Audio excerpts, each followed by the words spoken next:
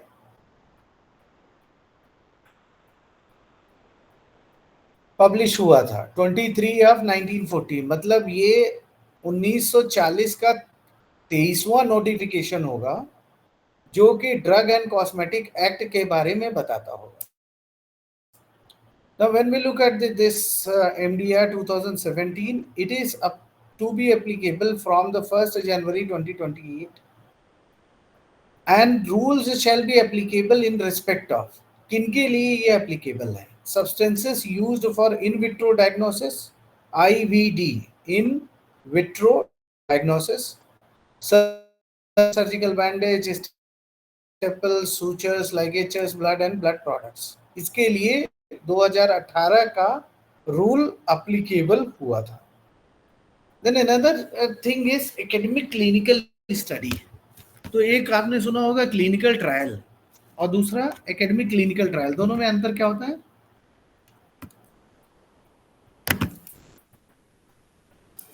आप लोगों को कोई आइडिया है क्लिनिकल ट्रायल और एकेडमिक क्लिनिकल ट्रायल में क्या डिफरेंस है? No sir, not really. अच्छा, क्लिनिकल ट्रायल तो ये समझते हैं ना कि intervention in the human participants, Right.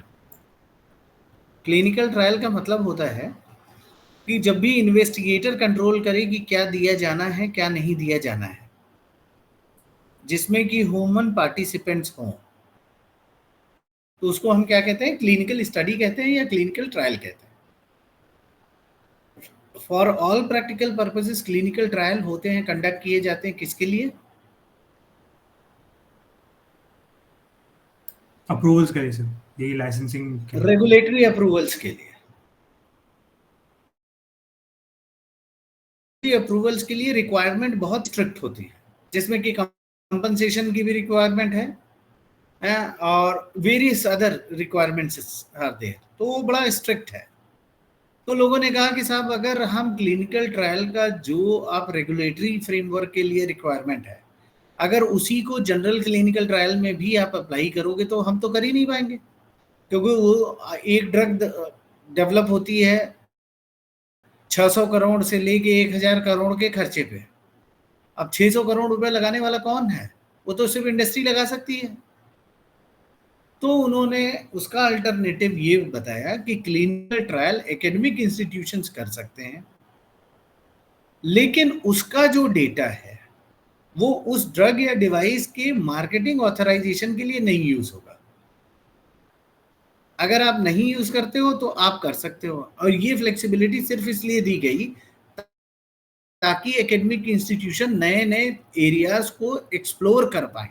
Otherwise, the requirement is so stringent that it cannot be conducted. जैसे ही हम न्यू वर्ड बोलते हैं ड्रग में, तो क्या हो जाता है? New indication, new route, new dose, new formulation और new regimen, new combination. FDC जो है न्यू ही होती है. तो ये सारी चीजें हैं. दवा तो अप्रूव है, मान लीजिए पैरासिटामोल अप्रूव है, लेकिन अब आप आई ड्रॉप बनाना चाहते हैं जो कि अप्रूव्ड नहीं है, दुनिया में नहीं है. तो अब ये क्या हुआ? ऑल्दो पैरासिटामोल करोड़ों लोगों ने खाई, लेकिन उसका आई ड्रॉप नहीं अवेलेबल है. अब अगर हम रेगुलेटरी पर्सपेक्टिव से देखें तो उनका फेज 1 से लेके अब तक का डेटा होना चाहिए. तो उसको बाईपास करने के लिए क्या किया गया कि वो academic clinical trial where new route, new dose, new regimen, new formulation, new combination, ये सबको एकेडमिक इंस्टीट्यूशन में अलाउ किया जाए कि ये ट्रायल कर पाए. However, we are also struggling with the issue of the compensation. क्योंकि सुप्रीम कोर्ट तो कहता है कि अगर आपने स्टडी पार्टिसिपेंट किया हुआ है और उसमें कुछ होता है तो कंपनसेशन देना होगा। इसीलिए many of the AIIMS what they are doing, they are not undertaking clinical research, they are doing observational studies, case control studies, but they are not doing the clinical. खैर वो एक अलग चीज थी। ये मसला यहाँ पे एकेडमिक क्लिनिकल ट्रायल बताने का आपको ये था कि वहां पे भी क्लिनिकल ट्रायल, जो regulatory clinical trial for drug approval है वर्सेस एकेडमिक क्लिनिकल ट्रायल है, जहां पे उस डेटा को आप ड्रग अप्रूवल के लिए नहीं यूज कर सकते।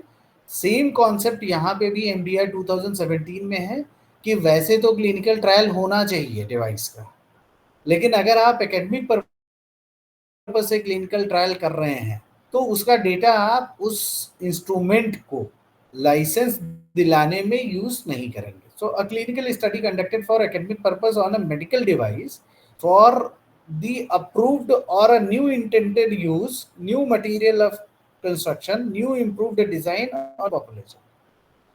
तो उन्होंने सब चीज कह दी कि आपने एक पाइप बनाई थी, अब उस पाइप में पहले 45 डिग्री का एंगल था, अब आपने उसे 33 कर दिया।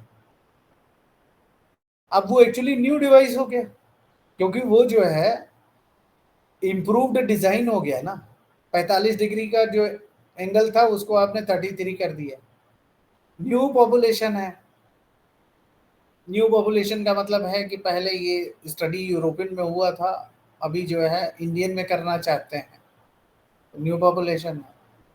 देन न्यू इंटेंडेड यूज, पहले आपने कहा था कि ये जो पाइप का उपयोग करेंगे ओरली करेंगे, अभी आप कह रहे हैं कि नेजल भी कर सकते हैं अगर उसका डायमीटर कम कर दे, तो new use.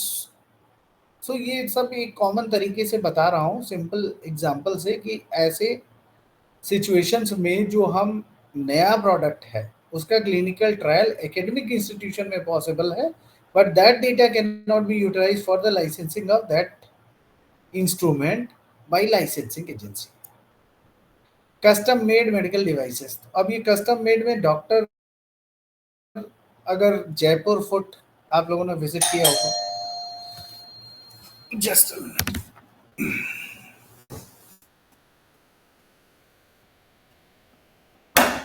His responsibility for the sole use, तो उसमें भी डिवाइसेस बन रहे हैं, लेकिन उसका क्या है, मार्केटिंग नहीं हो, वो जो है ना ऑथराइजेशन नहीं मिलता है उसे।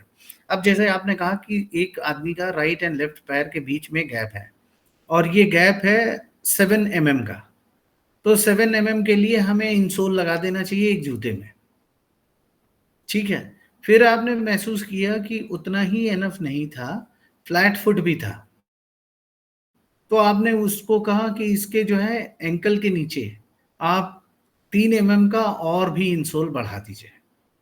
So all these things that bye custom requirement of that patient the device और द प्रोडक्ट वाज मेड। तो इसमें न कहीं लाइसेंसिंग हो रही है और न कहीं कोई भी फिक्सिंग रिस्पॉन्सिबिलिटी है, because it is not going to the market directly per se, it is only going to the person for whom it is solely created. Then chapter 2 of regulations of medical devices, they categorize the devices based on the risk stratification. I have been telling this low risk class A, low moderate risk class B, moderate high risk class C, and high risk is class D. No अभी क्या है, central licensing approval authority, तो CLAA, a branch of CDSCO, will serve as the main regulatory body of the medical devices. The CLAA will classify medical devices, and any manufacturer seeking a less stringent classification must send justification to the CLAA. अब आप कहते हैं कि साहब हमारा तो class A device है, regulator कहता है कि नहीं साहब आपका क्लास बी डिवाइस है, तो उस केस में आप जस्टिफिकेशन भेज सकते हैं कि कैसे आपका क्लास ए डिवाइस है। Class A device means low risk device, class B माने low risk to medium, C means moderate to high, and D is high. So in consultation with the expert panel on the device, the CLAA will set and enforce safety standards, appoint notified bodies to oversee the conformity assessment, product post-market surveillance, and issue warning and recalls for the adverse event. तो वो क्या करेंगे कि भाई सारे जो product हैं वो तो बने नहीं होंगे, और मेडिकल डिवाइस में इतना इनोवेशन हो रहा है, अब आप कोई नई चीज बनाना चाहते हैं जो ऑलरेडी बना ही नहीं है धरती पे कहीं, फिर आप कहते हैं कि उसको रेगुलेटरी अप्रूवल भी चाहिए, तो रेगुलेटरी वाले भी क्या करेंगे, उनको भी नहीं पता है कि इस तरीके की चीज क्या होती है। फिर वो एक्सपर्ट्स की एक कमेटी बनाएंगे, एक्सपर्ट्स उसके सारे एस्पेक्ट को देखेगा कि इससे कितना बेनिफिट हो सकता है, कितना हार्म हो सकता है, किसका इसका प्रैक्टिकलिटी क्या है, यूटिलिटी क्या है, और इसके लिए क्या कॉन्फॉर्मिटी क्राइटेरिया क्रिएट किए जाए ताकि ऐसे डिवाइसेस जब फ्यूचर में बने तो उनको असेस किया जा सके। Apart from that post marketing surveillance इसका कैसे होगा, इसमें वार्निंग इशू मीन्स एडवर्स, कुछ अगर नुकसान होता है, so how the product will be recalled, how the warning issues to be issued, all these things the CLLA looks after. So conformity assessment, all medical devices will undergo conformity assessment procedures to ensure the compliance with the quality and safety standards before they are allowed on the Indian market. CLA will adopt as a regulatory standards of Bureau of Indian Statistics and International Organization of Standardization ISO specification for quality management systems. To meet these standards, medical devices must be designed and manufactured in a way that achieves their intended purpose and does not compromise patient health or safety. तो ये हर instrument के लिए हर कॉन्फॉर्मिटी assessment criteria होंगे जो आपको meet करना पड़ेगा।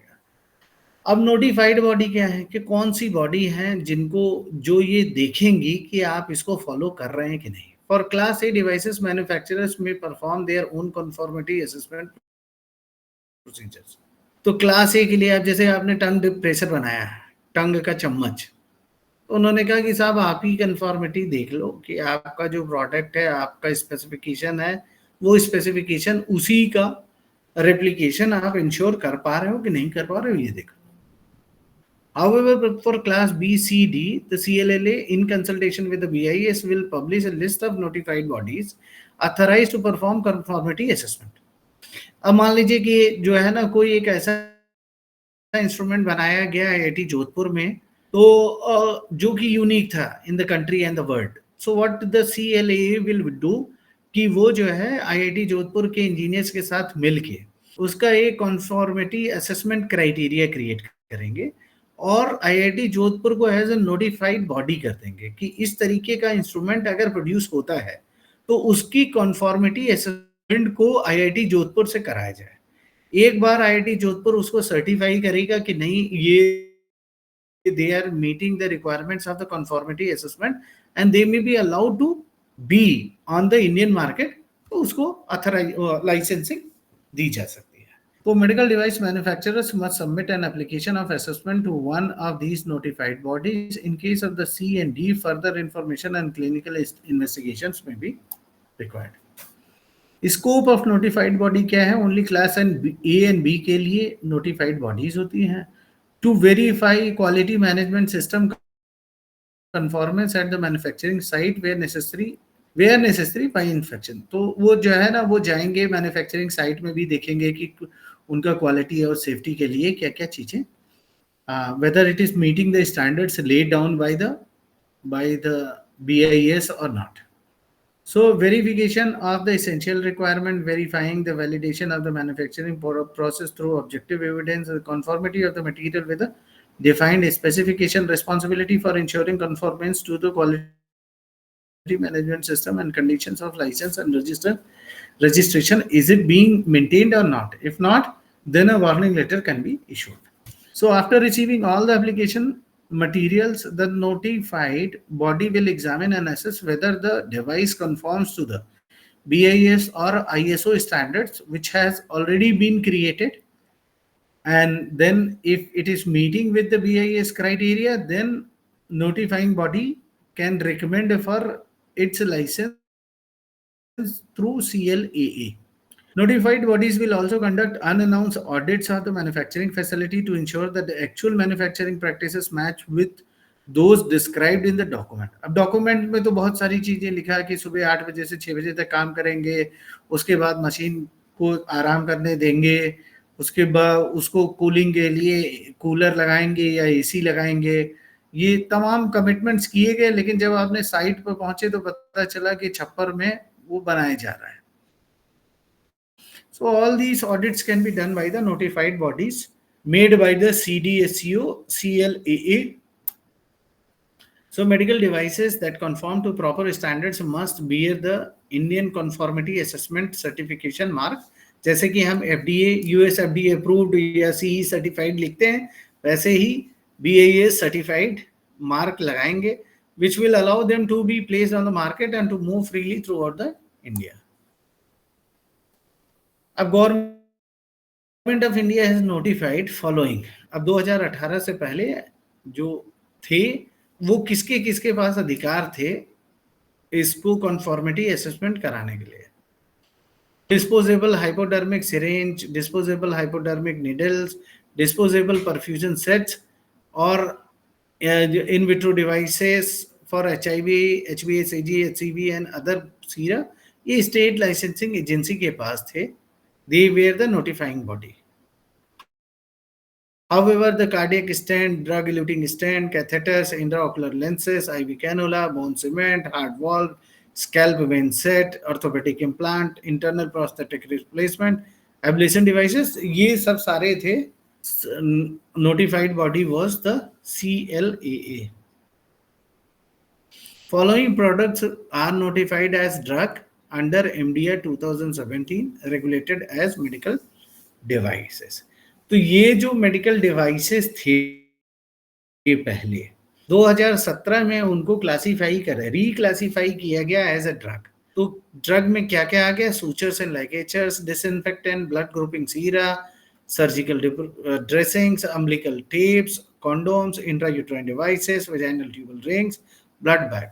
All these जो कि previously drug device कहलाते थे, medical devices, now have been renamed as drugs under MDR 2017. Classification of newly modified medical devices also. तो अब ये क्या है कि कुछ ऐसी डिवाइस आप बना देंगे जो पहले थी ही नहीं, तो उसका रिस्क स्ट्रैटिफिकेशन भी करना पड़ेगा कि वो क्लास सी है, क्लास डी है, क्लास बी है, क्लास ए है. So that has to be done. यहाँ कुछ के एग्जांपल दिए हुए हैं. ठीक है. So this picture I have taken कि ब्लड प्रेशर मॉनिटरिंग डिवाइसेस और डिजिटल थर्मोमीटर जो है वो दोनों क्लास बी का है. तो माइल्ड टू मॉडरेट रिस्क है. ओके. ग्लूकोमीटर क्लास सी का है. So glucometer will be regulated under IVD category. So you try to understand glucometer is class C device, moderate to high risk.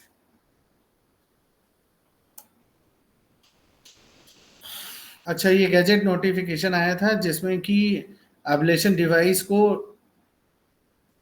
Rename किया गया था intended for use in human being as drug with immediate effect को. ये 2016 में ablation device को उन्होंने कहा कि ये ड्रग है. देन फिर 3 दिसंबर 2018 को उन्होंने कहा कि nebulisers, BP monitors, digital thermometer, glucometer, they are all drug. So last line you can read that the following devices intended for use in human being for purpose referred to in the said subclass as drug with effect from 1st January 2020. 2020 से nebuliser, BP machine, thermometer and glucometers are considered as drug. Just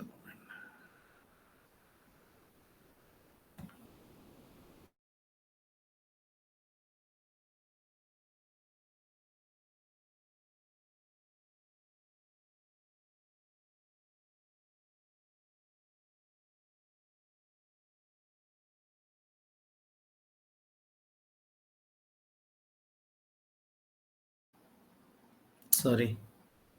So these are the other things which you can refer to the rules, and you can see what is important is point number 4. In point number 4, it says such devices intended for internal and external use in the diagnosis, treatment, mitigation, or prevention of disease or disorder in human being or animal as may be specified from time to time by the central government by notification in official gazette after consultation with the board माने DTAB, drug technical advisory board, उससे naughty जो है ना उससे consult करके time to time वो बताते जाएंगे कि कौन कौन सी चीज ड्रग है और कौन कौन सी चीज डिवाइस है। फिर 11 फरवरी 2020 को इनका नोटिफिकेशन आया। फिर उस नोटिफिकेशन में अगर लास्ट लाइन आप पढ़िए, but which may assist in its intended function by means of one or more specific purpose.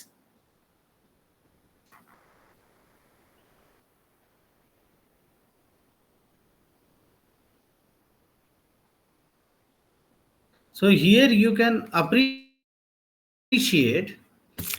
कि जब ये in pursuance of the subclass 4 of clause B of section 3 of DCA 1940 23 of 1940, the central government after consultation with the DTAB hereby specify the following devices intended for use in human beings or animal as with effect from the first day of April 2020। बार बार बताने की कोशिश ये हो रही है कि जो medical devices के हैं अब उनको गवर्नमेंट ने फ्लैटली कहा they are all drug, so they come under regulations and that has a path that has to be adopted. तो इसमें इन्होंने लिख दिया कि diagnosis, prevention, monitoring, treatment, alleviation of the disorder, diagnosis फलाना ढिमाका of injury and disability, investigation, replacement, supporting for sustaining life, disinfection for medical devices, control of contraception, they all come under as a drug. Central licensing authority shall be competent authority for enforcement of these rules in matters relating to import of all classes of medical devices, import of class C and D, medical manufacturing of class C and D medical devices, clinical investigation and approval of the investigational medical devices, clinical performance evaluation and approval of new in vitro medical devices, and coordination with the state licensing authority. So in these matters, it may be considered as a competent authority, central licensing agency. अच्छा, state licensing agency में क्या उनका oversight रहेगा? Manufacturing और for sale और distribution of class A and B. उन्होंने कहा ए and B के लिए तो स्टेट लाइसेंसिंग एजेंसी रिकॉग्नाइज कर सकता है, बट सी एंड डी के लिए तो है ही नहीं है। बाकी sale, stock, exhibition and offer for sale, distribution of medical devices of or classes. State licensing agency supervise कर सकती है सेल को, स्टॉक को, एग्जिबिट को, ऑफर को, किसी भी क्लास का। लेकिन मैन्युफैक्चरिंग फॉर सेल और डिस्ट्रीब्यूशन उसका राइट सिर्फ class A and B devices का है। सी और डी का प्योरली राइट है सेंट्रल लाइसेंसिंग एजेंसी का। State can not do. मतलब ग्लूकोमीटर अगर बनेगा तो उसके लाइसेंसिंग का अथॉरिटी सेंट्रल लाइसेंसिंग एजेंसी होगी, राजस्थान स्टेट लाइसेंसिंग एजेंसी नहीं होगी। बीपी इंस्ट्रूमेंट का स्टेट हो सकता है क्योंकि वो क्लास बी डिवाइसेस है। So manufacture of the medical devices for sale or the distribution. So MD3 for license in the form MD4 for loan license accompanied with the fee specified second schedule along with the respective documents as specified in part 2 of the fourth schedule. Within 45 ये आप submit करेंगे MD3 MD4। 45 दिन के अंदर वो बता देंगे कि आपका एप्लीकेशन एक्सेप्ट हुआ या रिजेक्ट हुआ। क्लास ए डिवाइस के लिए प्रायर मैन्युफैक्चरिंग साइट का ऑडिट जरूरी नहीं है। अगर मान लीजिए आपने कहा कि हम टंग डिप्रेशर बनाएंगे, आपने एप्लीकेशन डाल दिया, तो वो साइट पे नहीं आएंगे विजिट करने के लिए कि कहाँ पे आप बना रहे हैं, क्या कंडीशंस है। Shall be carried out within 120 days from the date on which the licence was granted by SLA। अब स्टेट लाइसेंसिंग एजेंसी ने उसको लाइसेंस दे दिया है। अब एसएलए की जिम्मेदारी है कि 120 दिन के अंदर साइट विजिट करके ये इंश्योर कर लें कि जो मिनिमम रिक्वायरमेंट है दोस आर बीइंग मेट। फिर एक रूल आया 20 सितंबर 2022 को, ये ड्राफ्ट रूल था, बाद में इसका फॉर्मल गैजेट नोटिफिकेशन भी हुआ था। तो manufacture of medical devices for sale और distribution class A and B में manufacturers shall apply through an identified online portal of the ministry with requisite document as per the 4th schedule, fee specified in 2nd schedule. उस हिसाब से जमा कर दें। No audit for class A devices prior to the grant of licence. Audit में भी carried out 120 days. The audit for class B device is necessary prior to the grant of manufacturing license and audit shall be carried out within 90 days from date of application. देखिए, class A device है, आपने application दे दिया, state government ने licence दे दिया, 120 दिन के भीतर वो आएंगे आपके मैन्युफैक्चरिंग साइट को विजिट करने के लिए और फिर देखेंगे कि रिक्वायरमेंट मेट है या नहीं है। क्लास बी डिवाइसेस के लिए आप अप्लाई करेंगे, 90 डेज के भीतर वो आपका साइट विजिट करेंगे और आपको लाइसेंस तभी ग्रांट होगा जब साइट विजिट हो जाएगा। क्लास सी और डी के लिए application shall be made with requisite document and fee through online portal of the central government to CLA. CLA may use the services of any experts of a notified body and might carry out inspection within the 60 days from the date of application.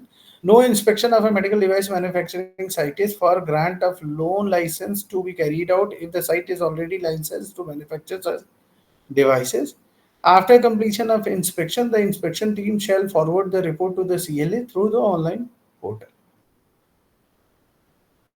Then device master file for in vitro diagnostic medical devices. तो ये एक example दिया हुआ है कि कैसे कैसे जो है क्या क्या रिक्वायरमेंट्स हैं जो कि हमें सबमिट करनी पड़ती है लाइसेंसिंग एजेंसीज को, और then considering those documents they grant licence. So IVD के केस में introductory description, information of intended use, risk class of IVD, novel feature if any, claimed self life and synopsis.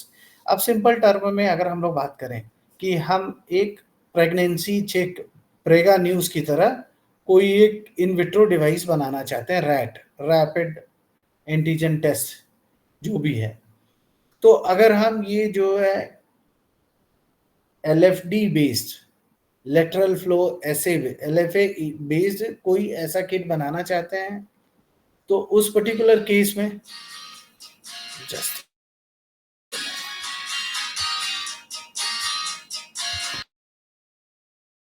what are the things whatever the things are needed like regulatory status of similar device India, approved or new IVD.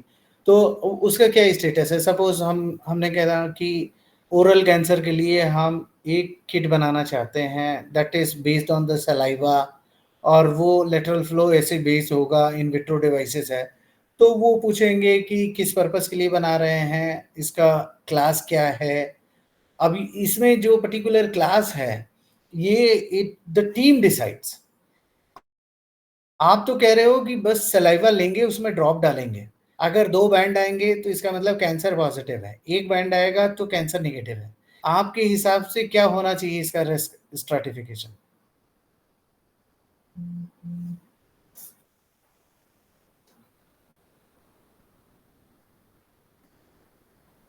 Hello, तो ये class C because मतलब in case अगर diagnosis गलत आ गया तो फिर it can harm the patient. और कोई?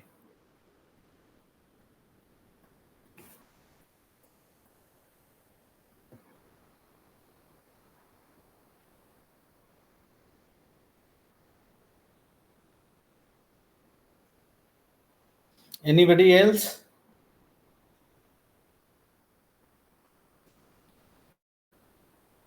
अरे बाकी लोग भी तो बोल दीजिए ताकि हमें ये लगे कि हाँ मैं यहाँ से इतना बोले चला जा रहा हूँ, एटलीस्ट यू आर हियरिंग और listening what I am saying.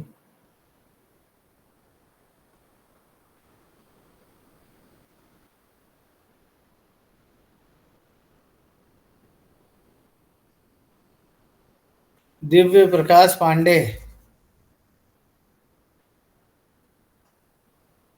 आपको क्या लगता है क्या है?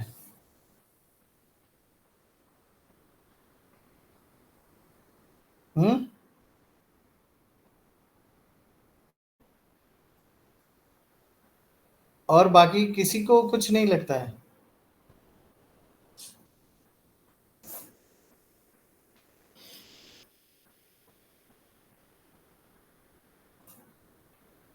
So Tauqeer, Parul, Yes, sir. Are you there? आपको Yes. क्या लगता है क्या होना चाहिए क्लास 5 Sir, में? I think Class A, sir. अच्छा, ये होना चाहिए। सर हाँ, जब हम पारुल, अब आपका हो गया। Parul, Sir, I think class C होना चाहिए moderate है? because of the damage. Class D होना चाहिए, C. सी होना चाहिए। और कोई डिफर करेगा इनसे? दिव्य प्रकाश पांडे है कि नहीं है? मीटिंग में तो नहीं है, धरती पे है कहीं, है? Mahadevan, are you there?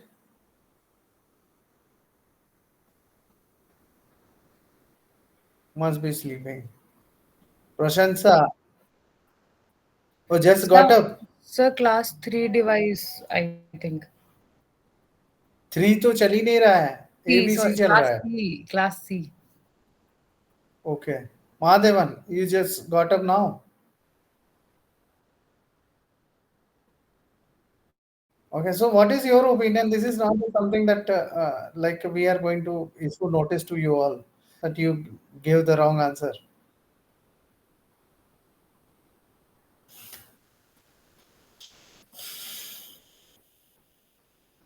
और ये पांडे चला गया?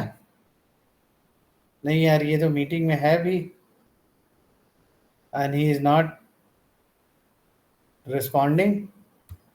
Divya Prakash, where are you? Now you all are like, आप जाग गए? पांडे जी जाग गए थे, अभी जाग के फिर सो गए। Could be the risk class of, apparently it looks that C should be the answer, but I am not the right person to tell you that whether it will be categorized under C only.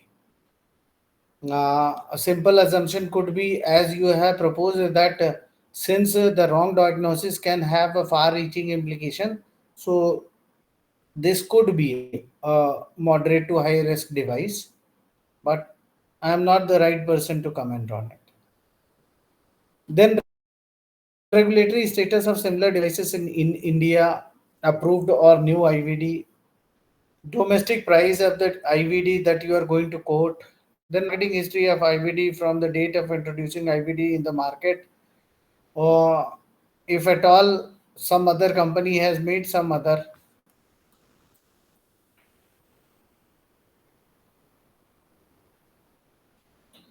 So list of regulatory approvals or marketing clearance obtained in below format, submit respective copy of approval certificate कि किस country में क्या indication के लिए, क्या self life पे, क्या composition, क्या रिस्क क्लास के साथ, और किस डेट पे फर्स्ट अप्रूव हुआ है। और अगर कहीं पे सबमिट किया हुआ है और अप्रूवल बचा हुआ है, वो भी बताइए कि किस रेगुलेटरी एजेंसी, किस कंट्री का, किस इंटेंडेड यूज में इंडिकेशन फॉर रजिस्ट्रेशन, और status and date, reason for any rejection और विड्रॉल इफ एनी, कि या तो विड्रॉ किया है या रिजेक्ट किया है, तो एक बार वो बताएं। Safety and performance related information on the in vitro diagnostic medical devices. So summary of potable events and the field safety corrective actions from the date of introduction. Where adverse event, false diagnosis, frequency of occurrence during the period of report. तो आपको बताना पड़ेगा कि कितनी बार your device did not meet the expected result. All those things is to be communicated. Then description and specification including variants and accessories of the IVD. So it may include what is detected, what is function, the specific disorder condition for which it is being used, whether it is automated or not, whether it is qualitative or quantitative, the type of specimen required, the testing population, the intended user, a general description of the principle of assay, the risk-based class of the device, a description of the component जो भी आपके reagent, assay, control, calibrator ये हैं वो बताएंगे, description of a specimen collection, transport फलाना ढिमाका ये सब बताएंगे. For instrument of the automated assay, a description of the appropriate assay characteristics or dedicated assays that you have to inform. For automated assay, a description of appropriate instrumentation characteristics or dedicated instrumentation. A description of any software to be used with the IVD. A description or complete list of various configurations or the variant of IVD that will be made available. A description of the accessories, other IVD and other products that are not IVD, which are intended to be used in combination with the IVD medical devices. References to the manufacturer's previous device generations or similar device or device history is to be communicated. For a new in vitro device, medical device, IVD, MD, where relevant to demonstrating conformity to the essential principle and to provide general background information, the device master file may provide a summary of clinical performance evaluation report. तो ये सब सारी चीजें हैं, essential principal checklist है. फिर एक resource document भी तैयार किया है डीओपी में, डिपार्टमेंट ऑफ फार्मास्यूटिकल्स, तो MDR 17 regulations of medical devices. तो ये देखिए रेगुलेशंस हैं, रूल्स होते हैं ब्रीफ, रेगुलेशन उसका एलैबोरेट फॉर्म होता है कि एक एक स्टेप के लिए आपसे क्या एक्सपेक्टेड है जो आप करें. So the method used for demonstrate conformity may include one of the following recognized or other standards. Reference method available है, in-house test method available है, IVD already available है, comparison के लिए ये सब सारी डिटेल देना है. Conformity assessment, then risk analysis and control, then design and manufacturing information, then detailed information about the study, human study that you want to complete. So complete study protocol, method of data analysis, complete study report, study conclusion. Analytical studies में specimen type में analytical performance, reproducibility, analytical sensitivity, LOD, LOQ ये सब आप निकालेंगे उस IVD के लिए जिसकी हम लोग बात कर रहे हैं. फिर analytical specificity, sensitivity सब ये सब बताएंगे. Metrological traceability of the calibrator and control meter ये, then measurement range of the AC बताएंगे कि किस से किस रेंज तक एक्टिव है या सेंसिटिव है. then definition of ऐसे cut off, claim self life कितना होगा, 6 महीने, साल भर, 2 साल, 5 साल. इन यूज स्टेबिलिटी कितना रहेगा जब आप उसे यूज करते रहेंगे, तो आधे घंटे के लिए स्टेबल है, 1 घंटे के लिए स्टेबल है. शिपिंग स्टेबिलिटी, अगर बाहर भेजना चाहते हैं तो कितना, 10 दिन, 20 दिन, 1 महीना, 5 महीना. ह्यूमिड, टेम्परेचर, विंड, लाइट, इन सब के लिए कितना स्टेबल है वो सब सारा देखना है. क्लिनिकल एविडेंस देखना है, लेवलिंग करना है, पोस्ट मार्केटिंग सर्विलेंस डेटा इकट्ठा करना है, क्योंकि वो आपकी किट 100 लोगों में से हो सकता है 93 लोगों में काम करे, 7 लोगों में काम ही ना करे. तो all those post sale vigilance is to be done. Information required to submit for the IVD, तमाम इंफॉर्मेशन है. आई थिंक ये एक सिंपल सा फ्लो चार्ट दिया हुआ है कि approval process for application received online Sugam portal with respect to medical device. Applicant क्या करता है, online submission of application with requisite document and fees. Application received by nodal officer, application forwarded to reviewing officer, after review forwarded to nodal officer. So after review forwarded to DDA or DA. If any deficiency in document query, it will go back to the applicant again and the cycle will follow. Otherwise, if all documents are in order, forwarded to licensing agency and then approval can be granted. अच्छा, कुछ पैसे हैं जो schedule 2 या chapter 2 में है कि अगर रजिस्ट्रेशन ऑफ नोटिफाइड बॉडी है तो 25,000 रुपये लगेगा. Registration retention fee of notified body 25,000. फिर क्लास बी मैन्युफैक्चरिंग साइट का जो लाइसेंस के लिए 5,000 रुपये है, ईच डिस्टिंक्ट मेडिकल डिवाइसेस के लिए 500 रुपीज है। Like this all this money has been given कि जिस तरीके का डिवाइस है उस तरीके का fee, application and process you have to follow. This is in summary that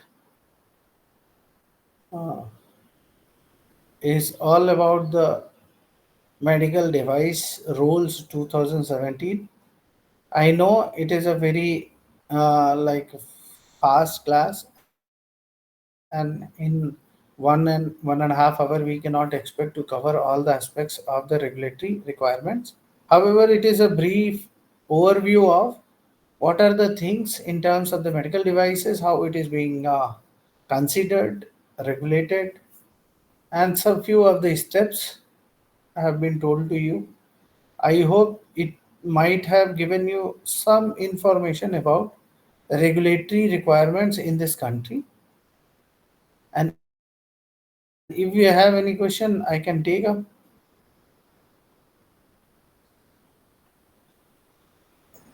sir जो लास्ट टेबल आपने दिखाई थी that was specific to Indian medical device regulations, right? हाँ, सारा वो MDR 2017 गैजेट से लिया गया है। सो अगर वो गैजेट नोटिफिकेशन से लिया गया है तो all these requirements are for Indian territory. अब लेकिन उसमें कुछ चीजें डॉलर और यूरो उसमें भी है। आपका क्वेश्चन ये है? Yes sir, that got confused. तो वो जो डॉलर और यूरोज में है कि अमेरिका की कंपनी और जो यूरोप की करना चाहे तो उसके लिए कितना पैसा देना पड़ेगा। ओके। जैसे हम लोग एग्जीक्यूटिव प्रोग्राम चलाते हैं ना एम्स में, तो अगर इंडियन नेशनल है अप्लाई करेगा तो 25,000 रुपये, अगर फॉरेन नेशनल है तो $1,000। सो there is a different fee for both applicants. So similarly for this licensing approval also, the one where the Indian companies are there, we have different rates, and where the originators are from different soil, so they have different fees.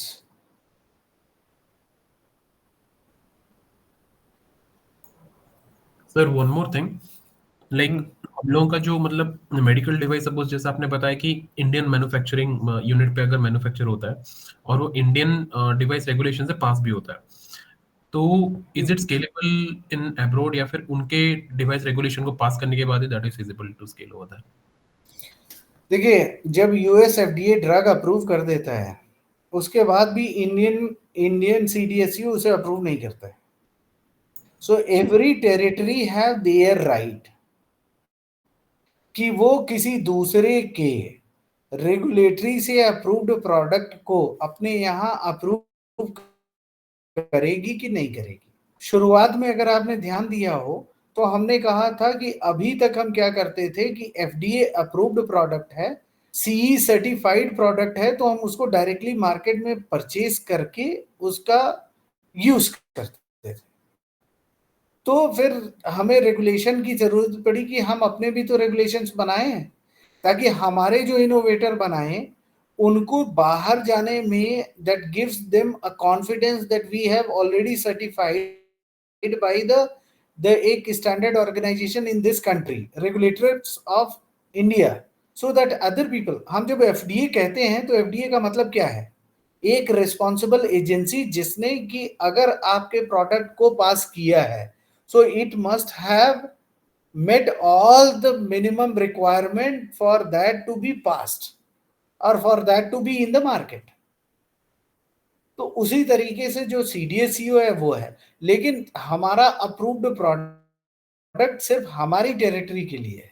Africa में जाएगा, हो सकता है Africa वाले इसको openly ले लें कि इंडिया अगर CDSCO ने अप्रूव किया है तो हमारे मार्केट में आप बेच सकते हैं, but there are a lot of chances that what we certify, the CE may ask a repeat certification, FDA may ask, or the US may ask a repeat certification. So these are the territorial laws. उनके अपने नियम क्या हैं? वो ये कहते हैं कि नहीं साहब हम हैप्पी हैं, CDSCO से अगर वो वेरीफाई होके आया है तो वी डोंट हैव प्रॉब्लम, तो वो मार्केट आपके लिए खुला हुआ है। अगर वो कहते हैं नहीं नहीं नहीं we don't trust them, we need to recheck, तो ऐसा तो नहीं है ना सारे ड्रग्स जो FDA अप्रूव करता है और EMEA अप्रूव करता है, हम उससे एक भी ड्रग जो है ना मैन्युफैक्चरिंग अलाउ नहीं करते अपनी सॉइल में जब तक उसका एक्सपेरिमेंट ना हो। इसका मतलब ये थोड़ी है कि वो सब स्टैंडर्ड है या उनके प्रोसेस सब स्टैंडर्ड है। इसका सिर्फ इतना मतलब है कि this is a territorial rule, हम ऐसा मानते हैं कि हमारे लिए उसको फिर से रिविजिट करना चाहिए, and that policy we have made. So irrespective of drug which is approved in USA or Europe, they get rechecked in the country before giving manufacturing approval in this country or the sale authorization in this country. Okay, sir. Okay. So like there was another और question. कुछ So like all of these rules and regulations में majorly devices के around बात हुई, but say as a lot of softwares are also being made, right? तो वो किस category में fall होते हैं, मतलब how is वो space कैसा है sir for say software as a diagnostic tool? नहीं, अभी उसमें देखिए जो है ना कई चीजें हैं, जैसे कि आप सॉफ्टवेयर को पेटेंट नहीं कराते। सर हाँ, मतलब जो कोड का सॉफ्टवेयर के पेटेंटिंग का क्या स्टेटस है सर? सॉफ्टवेयर का पेटेंटिंग का क्या स्टेटस है सर डायरेक्टली जो कोड है जो आप लिख रहे हो उसका पेटेंट नहीं मिलता, कॉपीराइट मिलता है, बट आपको कंप्लीट सिस्टम का पेटेंट मिलता है आपको। So it is just not the software but along with its complete package जो है उसका आपको पेटेंट फिर भी मिल जाता है। अब देखिए जैसे अगर आप MDR 2017 को देखिए और इसके बाद इसका अमेंडमेंट 2020 और 2022 को देखिए, so anything and everything that can affect the human system per se is called a device. Okay sir. But I am not a very promising person in terms of the how the softwares are looked upon by the regulators. मेरा अपना उतना expertise नहीं है, neither I have interacted with them. Sir अभी के लिए So I think that hello sir, अभी के लिए सॉफ्टवेयर में कैसा है ना कि अगर आपका हार्डवेयर कॉम्बिनेशन के साथ कुछ कोड्स हैं तो वो कोड्स और हार्डवेयर का कॉम्बिनेशन कैन बी पेटेंटेड, लेकिन अगर आपके पास सिर्फ एल्गोरिदम या कोड्स हैं तो in India it is not patentable, ऐसा है। ठीक है, नहीं एक चीज तो वो पेटेंट का एस्पेक्ट था। अभी जो प्रणव ने पूछा है कि साहब हम इसको एज अ डिवाइस और रेगुलेटर्स का क्या रिक्वायरमेंट रहता है, तो वो चीज के लिए मैं आंसर कर रहा था कि I do not have any expertise in terms of regulatory requirement for software as a device for human intervention. तो मेरी अपनी जानकारी लिमिटेड है, I may not be a right person to answer your question. Baki, if I come across any answer, I'll get back to you. Sure sir. Thank you so much.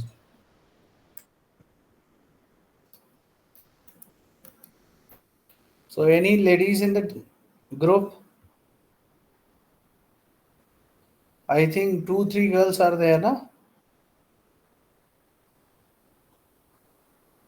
Parul, Ritika and Prasansa. So don't think that I am interested in getting questions from the girls. It's only that whether they are listening to what we are discussing or not, that is my only concern. So we are listening as of no questions. Okay, thank you so much for sparing your time, and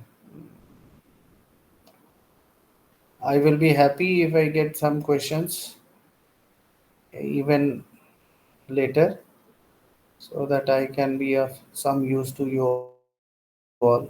So no bias or nothing. Only thing is like medical device.